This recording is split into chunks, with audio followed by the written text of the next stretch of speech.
こんにちは、アルチチャンネルです。今回はシルバーバーチの霊君。1920年、イギリスの18歳の青年にシルバーバーチと言われる霊が降りてきて語った内容をまとめた本です。早速見ていきましょう。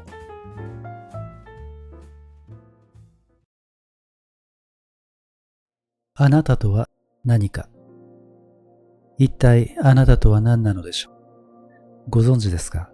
自分だと思っているのはその体を通して表現されている一部だけです。それは奥に控えるより大きな自分に比べればピンの先ほどのものでしかありません。ですからどれが自分でどれが自分でないかを知りたければその相対としての自分を発見することから始めなくてはなりません。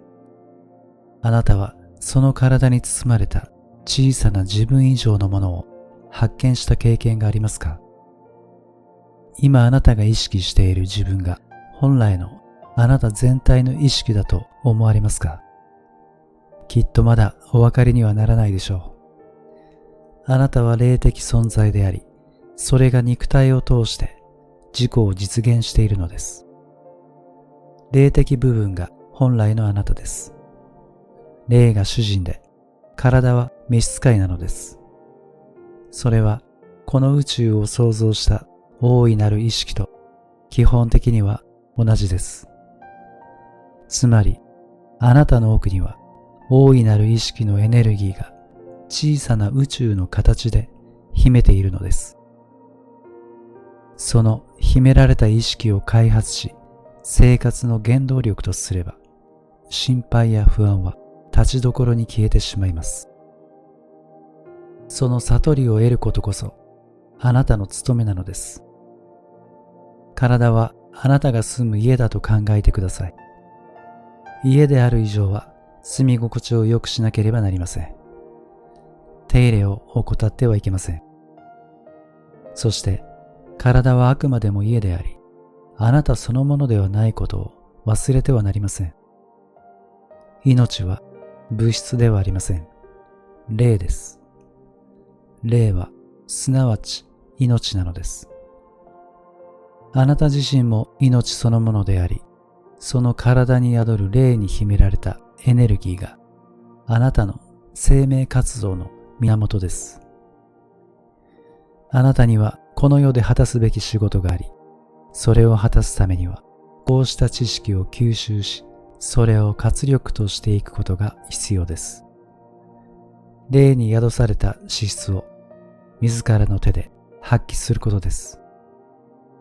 それは暗闇で苦悩する人々に光を与える小さな灯台になることであり、それがあなたのこの世での存在の目的を果たすことになります。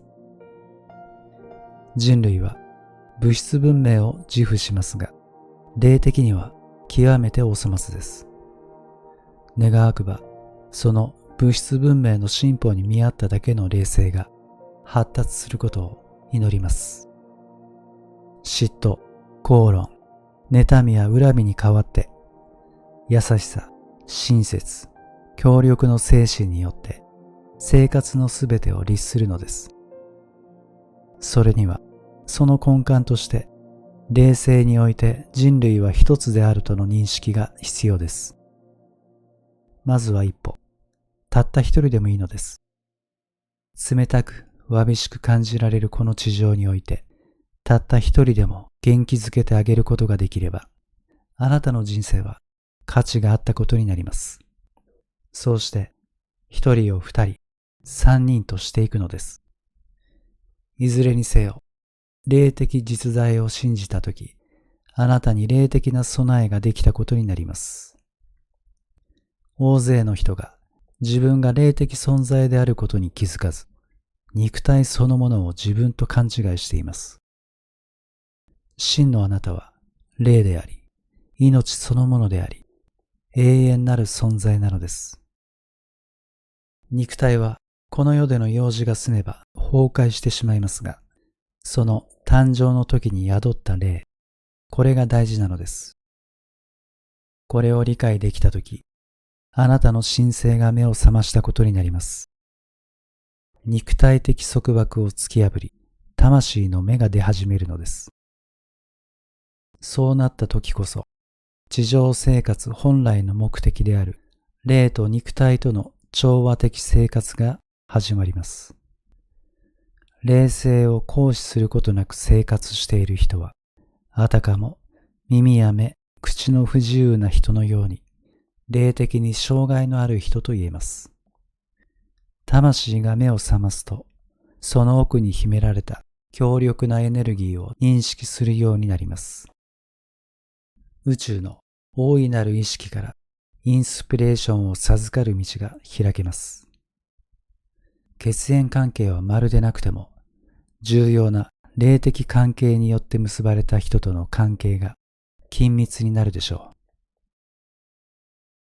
う。なぜ生まれてきたのか。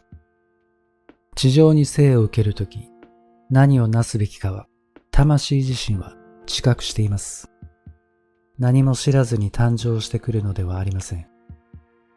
ただ、実際に肉体に宿ってしまうと、その肉体の愚鈍さのために、誕生前の自覚が魂の奥に潜んだまま、意識に上がってこないだけの話です。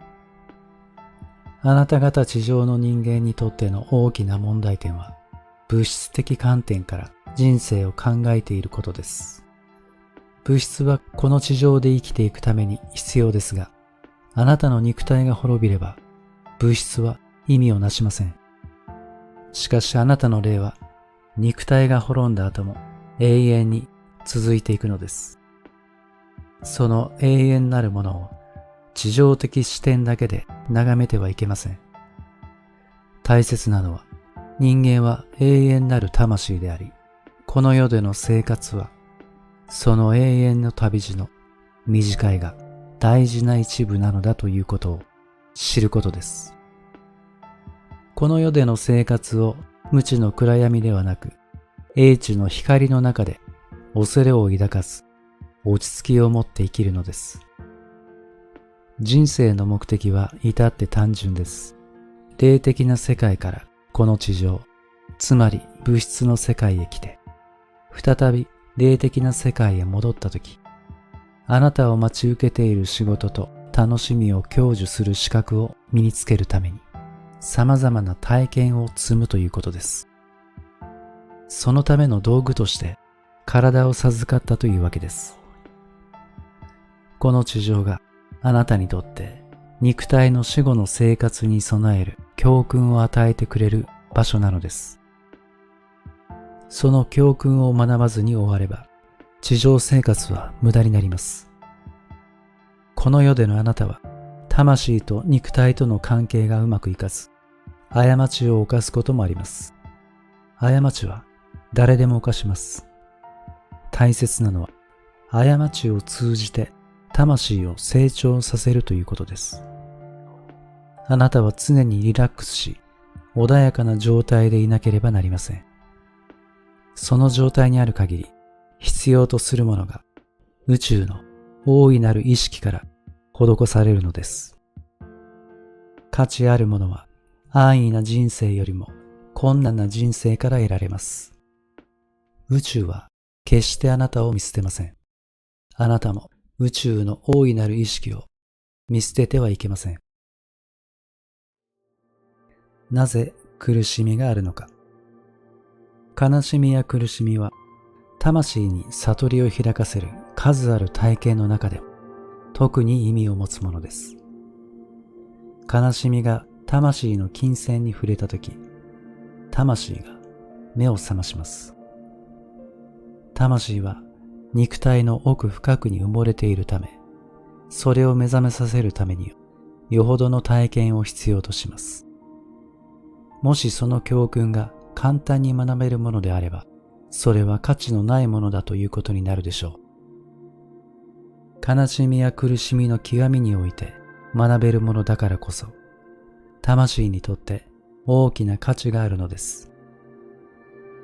苦難や障害に立ち向かった人が気楽な人生を送っている人よりも大きく力強く成長していくということは、それこそ真の意味でのご利益と言えるでしょう。何一つ不自由のない生活を送っていては、魂の力は発揮されません。苦しみ、魂を磨く。それが悟りを開くということです。困難な時こそ、魂が磨かれるのです。失意のどん底にある時、すべてが終わったかのような感じを抱くものですが、実はそこから始まるのです。後でその時を振り返った時、それがあなたの魂の目を開かせた経験であったことを知って感謝するに違いありません。また、この地上生活で正義が必ず勝つとは限りません。なぜなら、因果応報、つまり埋め合わせの法則は必ずしもこの地上生活の中で成就されるわけではないからです。ですが、この短い地上生活を超えた長い目で見れば、埋め合わせの法則は必ず働きます。ですから、難しいことではありますが、物事は物質的ではなく、霊的な尺度で判断するように努めることです。今のあなたにとって悲劇と思えることが、私たちから見れば幸運と思えることがあり、またその逆もあるのです。そして困難な時には宇宙の大いなる意識やあなたを守っている霊に祈ってください。祈りにはそれなりの回答が与えられますが、それは必ずしも今のあなたが望んでいる形とは限りません。一見、あなたは祈りが裏切られたと感じるかもしれませんが、宇宙は、守護霊は決してあなたを裏切ることはないのです。あなたの祈りに対する回答は、その時のあなたの霊的成長にとって一番望ましい形で与えられます。あなたはそれを後になって理解できるでしょう。物に惑わされない生き方。日々の煩わしい雑事に追われ、心配事や悩み事を抱えた生活を送っていると、時としてどうしてこんな目に遭わなければならないのかと思ったり、友人に裏切られたと感じたりして、肉体を通じてこの世に誕生した時の感激をつい忘れてしまいがちです。